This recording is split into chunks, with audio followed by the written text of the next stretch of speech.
आपके लिए सर, प्रधानमंत्री जी आज आ रहे हैं, सौगात देंगे आज। बिल्कुल, और बार बार मैंने इस बात को कहा है कि बिहार प्रधानमंत्री जी की प्राथमिकताओं में है और बिहार में बार बार उनका आना, ये मुझे लगता है शायद 9वीं बार पिछले 1 साल में, जब से केंद्र में तीसरी बार प्रधानमंत्री जी के नेतृत्व में एनडीए की सरकार बनी है, 9वीं बार उनका बिहार आना अपने में दर्शाता है कि एक विकसित बिहार का संकल्प प्रधानमंत्री जी के लिए कितनी बड़ी प्राथमिकता है।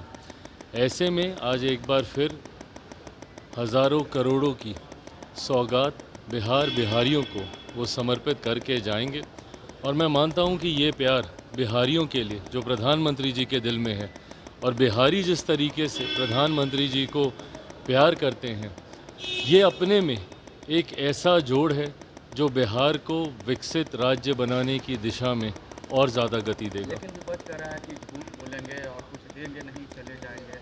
विपक्ष और कहेगा क्या?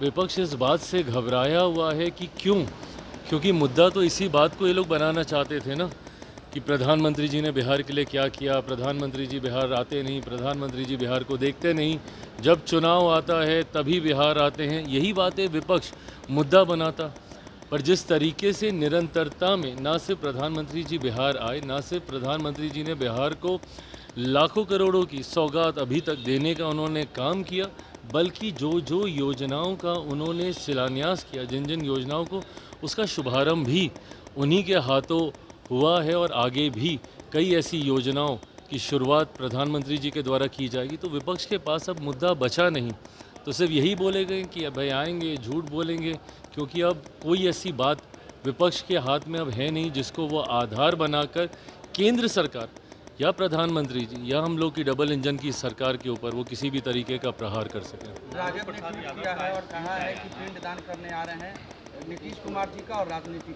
गलत बात है ना, ये किस तरीके की शब्दावली है ये?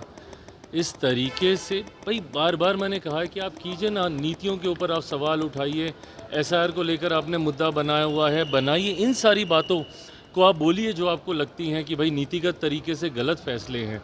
पर इस तरीके से कहना, पिंडदान, मुख्यमंत्री जी के बारे में इस तरीके के अपशब्दों का उपयोग करना, ये कतई उचित नहीं है, इसकी मैं निंदा करता हूँ। तेजस्वी यादव कह रहे हैं कि राहुल गांधी को पीएम बनाएंगे, जिस तरीके से जन समर्थन मिल रहा है। आज किस तरीके से राजद कांग्रेस के पीछे कुछ लग्गू की तरह लगी हुई है, किस तरीके से राहुल गांधी जी को ये लोग पूरे प्रदेश में घुमा रहे हैं, ये अपने में दर्शाता है ना कि भैया राजद की ताकत कितनी ज़्यादा घट चुकी है कि एक ऐसा दल जिसके लिए कहा जाता था कि शायद बिहार में अब कुछ बचा नहीं है, उस दल को साथ में लेकर इन लोगों को घूमना पड़ रहा है। तो ऐसे में ये बात स्पष्ट है कि राजद पूरी तरीके से अपना जनाधार खो चुकी है और अब कांग्रेस जैसा दल जिसका देश भर में जनाधार कमज़ोर हो चुका है, उसके सहारे बिहार की नैया अब ये लोग पार करना चाहते हैं। बिल आया है सर, उस बिल को लेकर तेजस्वी यादव ने कहा है कि मुख्यमंत्री नीतीश कुमार